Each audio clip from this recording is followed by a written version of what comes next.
Bessel فقیر علی باب الامیر، بدترین ہے وہ فقیر جو کسی امیر کے دروازے پر جائے۔ لیکن اب امیروں کے دروازوں پر جا کر فقیری کے آڑ میں لوگ بڑے بڑے مفاد لے رہے ہیں۔ میں نے کہا فقیر وہ نہیں ہے، کیوں جی؟ فقیر تو حضرت میاں امیر قادری ہے، کیوں جی؟ ہاں جی، فقیر تو یہ لوگ ہیں کہ شاہ جہان ملنے کے لیے آیا تو آپ اوپر چڑھ گئے مکان کے اوپر، فرمایا شاہ جہان کو میں نے نہیں ملنا، تو نیچے دربان کھڑا کر دیا۔ تو یہ پڑھے لکھے حکمران تھے، ایسے تو نہیں تھے جن کو خاتم النبیین بھی نہیں پڑھنا آتا تھا، جن کو کل واللہ بھی نہیں پڑھنی آتی تھی، یا جن کو مقتضیات پڑھنا بھی نہیں آتا تھا، یہ ایسے تو حکمران تھے نہیں، یہ تو پڑھے لکھے لوگ تھے۔ تو نیچے سے کھڑے ہو کر شاہ جہان نے آواز لگائی، انہوں نے کہا در درویش دربان نبایت، انہوں نے کہا درویشوں کے دروازے پر چوکیداروں کا اور جناب یہ گارڈوں کا کیا مطلب ہے؟ تو حضرت میاں امیر نے اوپر سے آواز لگائی، فرمایا ببایت تاکہ سگے دنیا نہ آئے۔ فرمایا درویش کو ضرورت نہیں ہوتی دربان رکھنے کی، لیکن کبھی کبھی رکھنا پڑتا ہے تاکہ کوئی دنیا کا کتا نہ آ جائے۔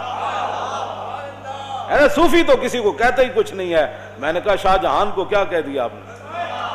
میری باتیں سب، میں نے کہا دین پڑھا جو نہیں ہے، تم نے الف انار بے بکری پڑھی ہے نا، تم نے پڑھا ہوتا نا الف لام میم ذالک الکتاب لا ریب فیہ، الف انار بے بکری پہ پنکھے سے یہی کچھ آتا ہے۔ ہاں آپ نے فرمایا اس لیے کھڑا کیا تاکہ دنیا کا کتا نہ آ جائے۔ اور مولا علی نے مؤذن کو کیا کہا، علی مرتضیٰ من، تو مؤذن کا بھی نماز کا ٹائم ہو گیا، فرمایا بیٹھ جاؤ۔ جب وہ دوبارہ آیا تو فرمایا بیٹھ جا۔ تیسری بار آیا کہتا نماز کا ٹائم ہو گیا، تو مولا علی نے کیا فرمایا، ھذا الکلب یعلمنا السنہ، فرمایا یہ کتا ہمیں سنت سکھانا چاہتا ہے۔ ہم نے نماز حضور کے ساتھ پڑھی ہے، علی کو پتہ ہے نماز کب پڑھانی ہے۔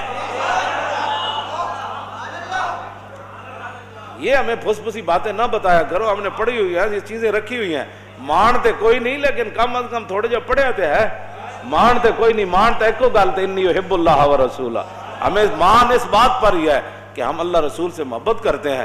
لیکن یہ بات ہے کہ پھر آپ نیچے آ گئے، شاہ جہان نے بڑیاں منتیں کی تھیں، اے نہیں کہ بندہ چل کے تو انہوں نے درباراں جا کے دیکھا ماشاءاللہ ماشاءاللہ ماشاءاللہ۔ میں نے نہیں پڑھا ایسا فقیر، نہیں پڑھا، واقعی نہیں پڑھا۔ ہاں جی، فقیر وہ ہوتا ہے جس کے گھر باورچی خانے کا کھانا جہانگیر کہے۔ جدوں گزریا نا اتوں سرحد دے قریب تو فوج دے نال، تے حضرت امام ربانی فرمایا میں تیری تے نال پوری فوج دی میں دعوت کرنی، تے امام ربانی اپنے فقیراں نوں فرماؤ سارا لنگر پانی پکا کے دیو جہانگیر نوں۔ جہانگیر جدوں کھا دیا نا تو پھر انگلیاں بھی کٹ کٹ کے کھائے، کہنا بڑا مزدار ہے، حضرت کمال ہو گئی، حضرت کمال ہو گئی۔ وہ کہے حضور اے جا کھانا تے میں شاہی باورچی کد نہیں کھادا، اے سرحد دی درگاہ وچ ایڈا مزدار کھانا پکدا۔ آپ نے فرمایا فقیر ہے، بس اللہ کا دیا ہوا مال ہے، کرتے رہتے۔ اس نے کہا حضور میری ایک آرزو ہے۔ فرمایا بادشاہ فقیر اس کو کہتے ہیں، فقیر یہ نہیں کہ حکمرانوں کے جناب ٹکٹ لے کر ہوائی جہاز کے اور 5 سٹار ہوٹلوں میں جا کر رہے پھر مشائخ کانفرنس میں شریک ہو جائے۔ فقیر وہ نہیں ہے، فقیر وہ ہے جو امام ربانی ہے، جس کے دروازے پر وہ شاہ جہانگیر چل کے آئے۔ میں فقیری اس کو کہتے ہیں۔ وہ کہنے لگا حضور جتنے باورچی ہیں نا تسی اے میرے شاہی باورچی خانے بھیج دو، میں انہوں دگنی تنخواہ دیاں گا۔ امام ربانی فرمایا میں باورچی تے بھیج دیاں گا لیکن کھانا صرف سرحد دی درگاہ تے پک سکتا۔ یہ ہمارے فقیر گزرے ہیں، یہ کیا فقیری ہے؟ وہ حکمران بلائیں تو ٹکٹ لے کر دوڑتے چلے جاؤں کہ ماشاءاللہ آپ کے دور میں شیر اور بکری ایک جگہ پانی پی رہی ہے، آپ کے دور میں تو دودھ کی نہریں میں خرچ۔ خدا کا خوف کرو، ڈرو خدا سے، ہوش کرو، کچھ مکر و ریا سے کام نہ لو، یا اسلام پہ چلنا سیکھو یا اسلام کا نام نہ لو۔